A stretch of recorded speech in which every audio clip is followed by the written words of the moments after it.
Has your brain ever wondered what the parts of the brain are and what are their functions? Well, that's basically what we're going to talk about in this video. So what you're looking at is a section of your brain. And to make sense of this, let's say you could see someone's brain from the top. Then you would be able to see the two hemispheres like this. Don't worry, this is not a brain, this is just a walnut. It looks very similar to the brain. But let's say these are two hemispheres. Now, imagine you cut this walnut, and then you look at the inside side of this one. Then you would see something like this, right? The inner side of one of the halves. Well, that's basically what we're looking at. It's the inner side of one of the hemispheres, okay? So let's get rid of that and look at the different parts. We can broadly divide our brain into three parts. The forebrain, which is this big yellow section. The midbrain, which is this tiny pink section. And the hindbrain, or the lower brain, which is this blue section. Usually when we say humans have big brain, we're basically talking about this forebrain section, okay? And then the midbrain is actually the beginning part of the brain stem. Brain stem is on top of which the forebrain sits. The brain stem connects the forebrain to the spinal cord. This continues as the spinal cord. So the beginning section of that brain stem is what we call as the midbrain. And then the later section of the brain stem is a part of the hindbrain, right? This is the hindbrain. And the hindbrain also consists of this section. You know, this itself looks like a mini brain all by itself, but that and the remaining portion of that brainstem is basically what we call the hindbrain. Okay, so what are the functions of them? Before we get into the details, to get a broad sense of what these parts do, we can think that the forebrain is responsible for all the voluntary functions, and the midbrain and the hindbrain together are responsible for all the involuntary functions. So when I say voluntary, think about all the actions that you carry out consciously by thinking about them, like to take a walk, or maybe to talk to someone, or decide to watch this video about brains. So all of that is from your forebrain. And of course, we'll talk more details about that in a second. And when I say involuntary functions, there are some functions that are happening in your body which are not in control, which you're not in control of. For example, your heart beating, or maybe your digestion. You're not in control of those, right? So those are mostly taken care by your midbrain and the hindbrain. So how do we remember which part does which? Well, the way I like to think about it is I remember that, what makes humans special is their big brain, big forebrain. And I remember that we have this amazing intellectual ability, right? Our intelligence. So forebrain gives us our intelligence. So it's because of that I can do all my thinking and all my decisions, and also I can walk and talk because of this. So that's how I basically remember forebrain controls voluntary actions. With this in mind, let's look at the functions and the parts in a little bit more detail. So let's zoom out a little bit, and I've made some space so that we can write more parts. So let's start with the forebrain. If you look at the forebrain, you can again kind of see two sections of it. The outer section, which contains a lot of folds, and the inner section. Let me shade that inner section a little bit darker so we can identify that. So the outer section, right, this big giant outer section, it's called the cerebrum. The cerebrum. This whole outer section, which I have colored with light yellow, is the cerebrum. And we're not going to look at further parts of that, okay? So that's the outer section for us. If you look at the inner section, we're going to look at three parts of the inner section, okay? One part, which is over here. So let me put an arrow mark like this. Then one part, which is a little below that, which I'm going to write over here somewhere. Okay, wait a second. Yeah, let me write that over here.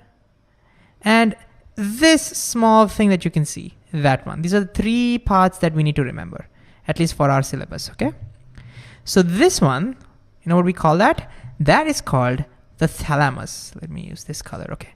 It's called the thalamus. And these are all Greek names, okay? So it will not make sense to us. But I looked up thalamus kind of means an inner portion or inner region. And that's basically what this is, right? It's the inner region of our forebrain. So the part that comes below that is called hypothalamus. So the next part is hypothalamus. And hypo kind of means lower, so it's the lower part of the thalamus, hypothalamus. And this last part, which we'll be interested in, this one, this small thing that you can see over here, that is called the pituitary gland. Pituitary gland, right? This part over here, okay? So these are the 4 parts of our forebrain. So these are the only parts that we'll concentrate on. So let me just put them together. So this is your forebrain parts. All right, so what do they do? What are their functions? We don't have to look at the individual functions. We don't have to do that. But the forebrain as a whole, what does it do? Well, one of the things, like we already said, voluntary functions. But again, let's dig a little deeper. What does it do? Well, one of the things that you can think of is thinking. Right? And when I say thinking, I'm including a lot of things over here because there's not much space. Thinking, your learning ability, your speech, language, all of that comes from your forebrain. But what else?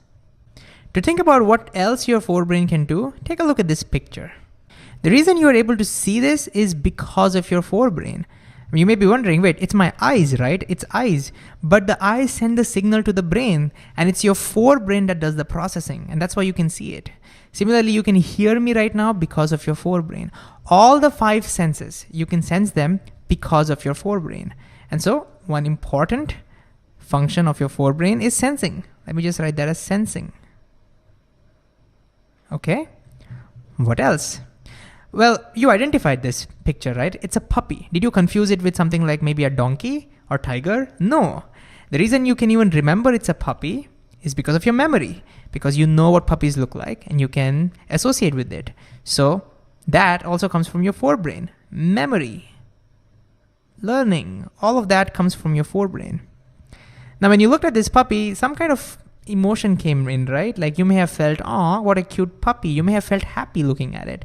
Maybe if I showed you some different picture, maybe if I showed you some scary picture, you would experience fear, right? So all the emotions, they too come from your forebrain. All your emotions, including love. That's right, love does not come from the heart, it comes from your forebrain.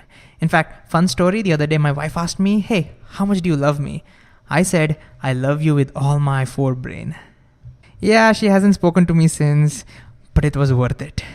All right, now besides these, there are also other things that the forebrain does. Some of the feelings that you get, like for example, the feeling of hunger, the feeling of being sleepy, thirst, or maybe, after you have finished a meal, the feeling of fullness. All of that also comes from your forebrain. Actually, that comes from this part of the forebrain, but we don't have to remember all those things. So these are some of the functions of your forebrain. So what's next? We're not going to look at the parts of the midbrain. It's a tiny section. We'll not look at its parts. So let's jump directly to the hindbrain. If you look at this brain stem over here, the bluer section, you can actually see 2 distinct regions over there. So one region, one lump over here, and one more here, right? So this one, let me use a different color.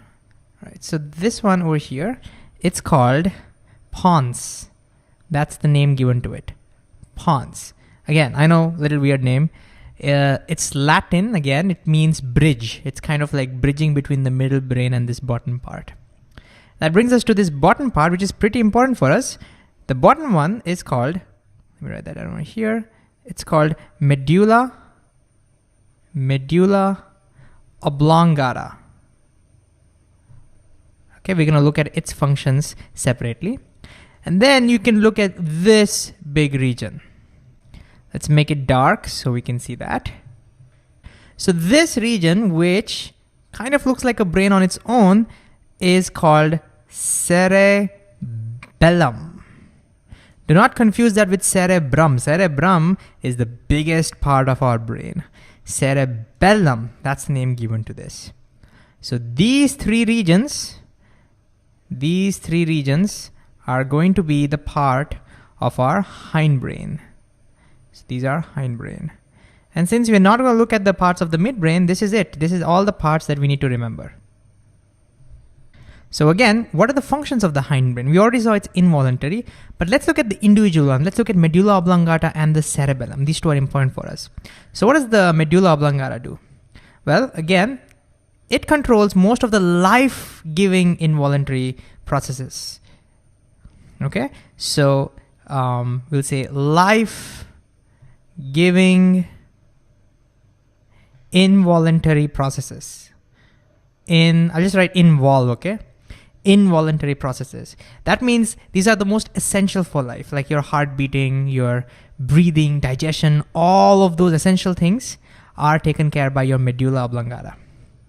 Along with that, it also controls some of your reflexes. Now, if you've studied about reflexes before, you may be wondering, hey, isn't that controlled by your spinal cord? Yes, some of them are controlled by the spinal cord, but some of the reflexes, like your sneezing, coughing, those are controlled by your medulla oblongata, all right? The idea is the reflexes are not controlled by your thinking part of the brain. None of the reflexes are controlled by the forebrain. That's why they're even called reflexes.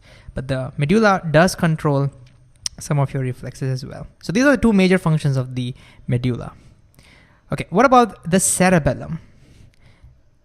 It's getting a little crowded. I hope you can see them apart. So again, I'm going to put some division over here. Anyways, so what does cerebellum do? Well, cerebellum also has some involuntary function, but it's a little different. One of its function is to maintain balance. Balance. Now, what I mean by this is, if you want to do even the simplest of the simplest tasks, like walking or maybe holding a cup, these things requires careful calculation, coordination. You have to think about where the gravity is and all of those stuff. Right? If you try to build a robot, it's then you actually see how complicated those things are. But we do it with ease. That's because of our cerebellum, because it is the one that maintains balance. And along with that, another major function is motor memory. Motor memory. What's that? Well, think of riding a bicycle. With the first time when you were trying to learn the bicycle, you were using a lot of your forebrain. You were learning. You were learning to get balance. You were learning how the pedal works. You were learning maybe how to do the tring and everything. All those things you were learning. But once you learned that, once you've done enough practice, now when you want to ride your bicycle, you don't even think about it. We say it has become our second nature, right? All of things happen automatically. How? It's the cerebellum. That's what we call as motor memory. Another example could be, let's say when you're typing on a keyboard, if you have enough practice, you don't have to look down anymore. You don't have to worry about which keys are where. It just automatically happens. Motor memory. So all those things are controlled by the cerebellum. And you know how I can remember this? I remember this by remembering that, when people drink alcohol, it's their cerebellum that gets affected.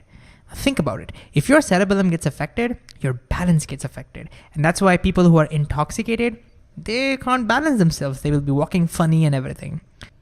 They may no longer be in a position to ride a bicycle. This is actually one of the reasons why we say don't drink and drive, because your motor memory gets affected. So even the most basic things that usually we think it's easy for us to do, like while driving, that gets affected. All right. So that's how I remember the functions of the cerebellum.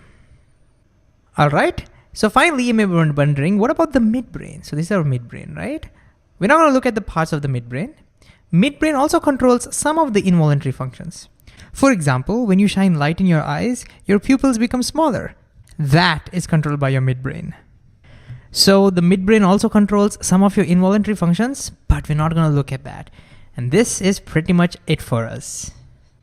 Now, since this screen itself contains the entire summary, why don't you try pausing the video and then revise and then see if you can recall all the parts and the functions without looking.